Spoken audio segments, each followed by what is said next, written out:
beautiful people. Welcome to Designify Your Life with me, Sush, your design BFF. Today we are on a mission to banish those design dilemmas that are cramping your style, especially in those cozy small living rooms. Get ready for a dose of design wisdom and a whole lot of fun as we uncover those sneaky mistakes and transform your space from drab to fab. Let's dive into the wonderful world of color. Now, a common mistake I see in a small living room is going overboard with bold colors. You find that perfect shade of emerald green and suddenly it's everywhere.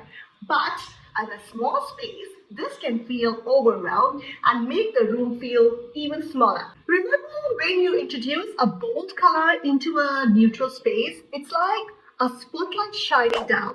Now, if everything is in the same shade, it loses its value.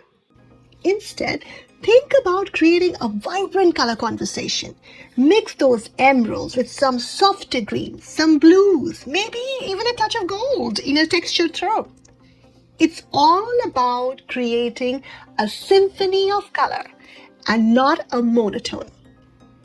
But it's not just about wearing shades of your accent color. It's also about how those colors relate to each other and the overall mood you want to create. Think of your color palette as a group of friends. You want them to complement and support each other and not clash or compete for attention. A good rule of thumb is to choose a dominant color, a secondary color, and then few accent colors to add pops of personality. And don't forget about your neutrals. They are so essential for creating a balanced and a harmonious color palette, allowing your bolder colors to stand out. Always test your colors together in the actual space, not those tiny paint chips that you get from the stores. Look at the fabric samples, look at the flooring, even your existing furniture to see how they all play together in the light of your room. Now let's talk about furniture. It's so tempting to push everything against the walls, especially when you are trying to organize and maximize the space. But trust me, literally trust me, this often creates an awkward, empty void in the middle of the room. Instead, let's pull the furniture in and create some cozy conversation zones. A common mistake in small living rooms is having all the furniture at the same level. This can make the room feel flat and boxy. Instead, think about creating a visual journey for the eye. You want a mix of heights and shapes to draw the eye upward and create visual excitement. Think of your living room as a dance floor, not a museum. You want people to flow through the space with ease, not bump into each other or feel like they are shouting across the vast expanse. Define different areas within the room. Seating area for cozy chat, a reading nook for those quiet moments, maybe even a little dining spot for tea and biscuit. And remember, my lovely, we need those walkways to be at least 30 to 36 inches wide. So let's add some skyscrapers to that skyline. A tall floor lamp, a majestic mirror, or even a strategically placed plant can make the difference. Let's talk about rugs, because they can make or break a small living room. A common mistake is choosing a rug that's too small. It can make your seating area feel lost and insignificant. A good rule of thumb is to make sure the rug is large enough to define your seating area, with the front legs of the sofa and chairs resting comfortably on it. And remember, choosing a rug in tones similar to your flooring can create a sense of flow and make the space feel larger. Let's talk about those walls. Paint finishes are often overlooked, but they play a huge role in how your space looks and feels. Think of them as subtle detail that makes a big impact. You have got your flat finish, which is great for hiding imperfections, but it's not so great for cleaning. Matte is a bit more durable, and eggshell offers a very nice balance between washability and a subtle sheen. Semi-gloss is perfect for trim and high traffic areas. And high gloss, well, that's for those who love a bit of drama and shine. The key is to choose the right finish for the right space. For your living room, you might opt for matte or eggshell finish. For your kitchen or bathrooms where things can get a bit messy, semi-gloss is your go-to finish. And while we're talking about walls, let's not forget about those windows. A common mistake is hanging curtains too low, which can make your ceiling feel lower and the room feel smaller. But it is not just about the height. Length matters too. Curtains that are too short and they look very awkward, like and unfinished. And those that are excessively on the floor, well, they can gather dust and make it tricky to clean. Not to mention a tripping hazard for your little ones and furry friends. To create the illusion of height and grandeur, hang your curtain high as possible to the ceiling. Bottom line. And for the perfect length, aim for a kiss, where curtains just barely graze the floor. Use curtains similar to your walls for a cohesive and a streamlined look. And make sure they're wide enough to let the plenty of natural light come in. Now that we have got the foundations right, let's talk about decorating. A common mistake is under-decorating. It's like having a wardrobe full of basics but no statement pieces.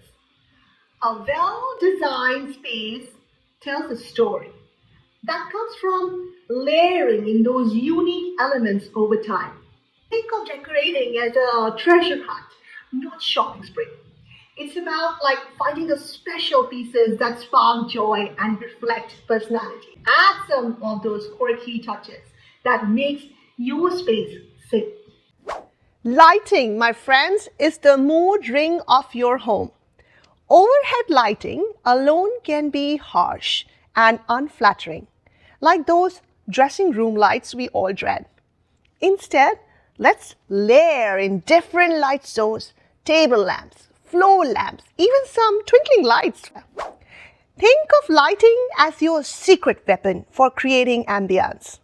Bright light for when you are feeling productive, soft light for cozy evenings, and accent lighting to highlight those gorgeous features in your space. Textures, my dear, is like the spice of your design.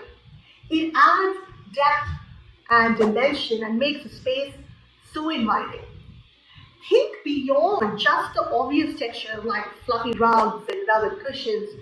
Visual textures like pattern and artwork also play a very crucial role. If your room feels a bit flat, try adding a cozy throw, a textured rug, or even a piece of art with bold pattern. It's like adding those layers to your outfit. It creates visual interest and makes your space more dynamic. Now let's talk patterns.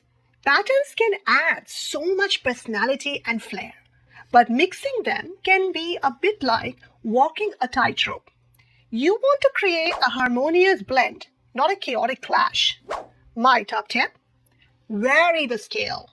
If you have a large scale print on your rug, try pairing it with a smaller scale patterns on your cushion or curtains. And don't forget about solids. They act like the calm in the pattern storm, giving your eye a place to rest. Proportion and scale are all about how the different elements in your room relate to each other. If things are too big or too small, it can throw off the whole vibe. A common mistake in small living rooms is choosing furniture that's too large for the space. This can make the room feel cramped and cluttered. Instead, opt for furniture that's appropriately scaled to the size of the room, and don't be afraid to mix and match pieces to create a sense of visual interest. Another thing I see quite often happening is hanging artwork too high on a wall. Your artwork needs to have a conversation with the furniture below. Not feel like floating in space. A good guideline to keep the bottom of the frame 6 to 10 inches from the furniture piece. If you're hanging artwork on a blank wall, aim for eye level, around 57 to 60 inches from the floor. This ensures the artwork is equally visible and becomes a focal point in the room.